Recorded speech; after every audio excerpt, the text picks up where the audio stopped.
The following portion of Studio 512 is sponsored by Austin Telco Federal Credit Union. There's a lot of shopping going on at this time of the year, and it is so important to protect your accounts. Pamela Cotton, Vice President of Member Services at Austin Telco Federal Credit Union, is here with tips to keep us safe at this time of the year. Pam, what are some tactics used by online hackers that we should be on the lookout for? Yeah, so very important topic. Hackers love to use those phishing emails or text messages where they're mimicking your financial institution or any other service provider to try to get your personal information so that they can get into your accounts and things like that. There's a software called Keylogging where they're literally looking at the keystrokes trying to get your usernames and passwords, so you have to look out for that as well.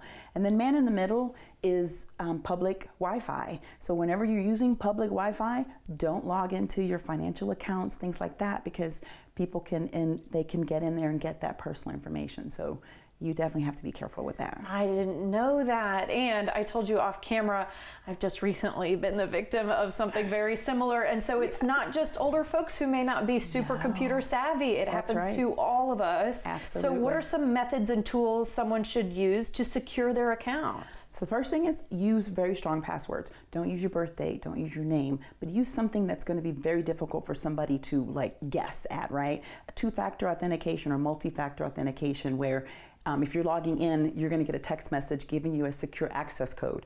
We would never ask you what that is. So if you're doing that, if you're accessing a website and you got a code and somebody says, okay, what's the secure access code?